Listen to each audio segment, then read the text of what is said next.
High বন্ধুরা, সবাইকে স্বাগত। আমি আমাদের পরিবারে আশা করছি আপনারা সকলেই ভালো আছেন, সুস্থ আছেন। আমি মানসী। আজ ঢ্যাঁড়সের একটা মজাদার রেসিপি নিয়ে এসেছি। তার জন্য 500 গ্রাম ঢ্যাঁড়স নিয়েছি। ঢ্যাঁড়সগুলোকে কুচি কুচি করে কেটে ভালো করে ধুয়ে নিয়ে কুচি কুচি করে কেটে নিয়েছি। তারপর গরম জলে ধুয়ে নিয়েছি। আর 100 গ্রাম চিংড়ি মাছ নিয়েছি। চিংড়ি মাছগুলোকে ভালো করে পরিষ্কার করে মাথাগুলো ফেলে দিয়ে পরিষ্কার করে নিয়ে সর্ষের তেলে নুন আর হলুদ দিয়ে ভালো করে ভেজে নিচ্ছি। এবার 3-4 চামচ তেল দিয়েছি কড়াইতে।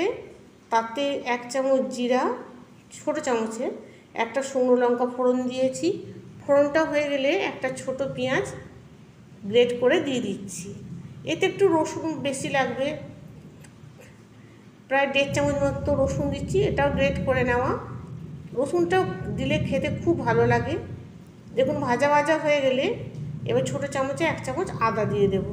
বন্ধুরা, রেসিপিটা যদি আপনাদের পছন্দ হয়ে থাকে তাহলে অবশ্যই সাবস্ক্রাইব করবেন।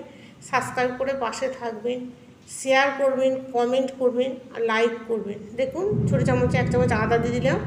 আদাটা দিয়ে ভালো করে কষিয়ে নেব। কষিয়ে নেওয়ার পর 1/2 চামচ জিরে গুঁড়ো, 1/2 চামচ হলুদ গুঁড়ো দিলাম, 1/2 চামচ লবণ আর অল্প একটু চিনি দেবো। দিয়ে জল দিয়ে এটাকে ভালো করে কষিয়ে নেব। এতে খুব বেশি তেলের প্রয়োজন হয় না। দেখুন কষানো হয়ে এসছে। এবার একটা টমেটোকে গ্রেট করে দিয়ে দেবো আর অল্প একটু লঙ্কা গুঁড়ো দেবো। যে যেমন ঝাল খাবে সেই অনুযায়ী একটা টমেটোকে গ্রেট করে দিয়ে দিচ্ছি। দিয়ে ভালো করে কষিয়ে নেব। এর জন্য একটা ছোটো পাড়া আলু নিয়েছি। আলুটাকে ছোট ছোট করে কেটে নিয়েছি, 1 বাটি আলু। এবার এর মধ্যে আলুটা দিয়ে দেব, আলুর টুকরোগুলো। আপনারা আলু নাও দিতে পারেন, শুধু ঢ্যাঁড়সেরও করতে পারেন, কিন্তু আলু দিলে একটু ভালো লাগবে। এই আলুটাকে দিয়ে খানিকক্ষণ কষাবো। বন্ধুরা, বাড়িতে এটা করে দেখবেন, রুটির সাথে পরোটার সাথে জাস্ট জমে যাবে। আর গরম ভাতে তো কথাই নেই। এবার ঢ্যাঁড়সগুলো ভাপানো যে গরম জলে ধোয়া ছিল সেই ঢ্যাঁড়সগুলো এবার দিয়ে কষাবো খানিকক্ষণ।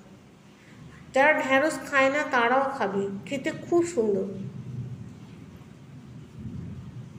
এবার ঢ্যাঁড়সগুলো দিয়ে অনেকক্ষণ ভালো করে ভাজতে হবে। এবারটা লো ফ্লেমে ভাজতে হবে, হাই ফ্লেমে দিলে হবে না।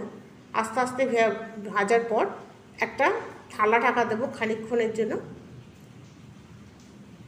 দেখুন কষানো হয়ে গেছে। থালা ঢাকা দিয়ে দিচ্ছি।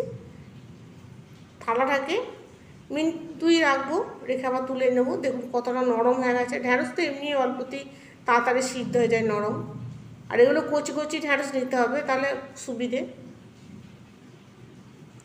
এবার একটু নাড়াচাড়া করে চিংড়ি মাছগুলো দিয়ে দেবো। চিংড়ি মাছগুলো দিয়ে একটু জল দিয়ে দেবো। এটা শুকনো শুকনো হবে।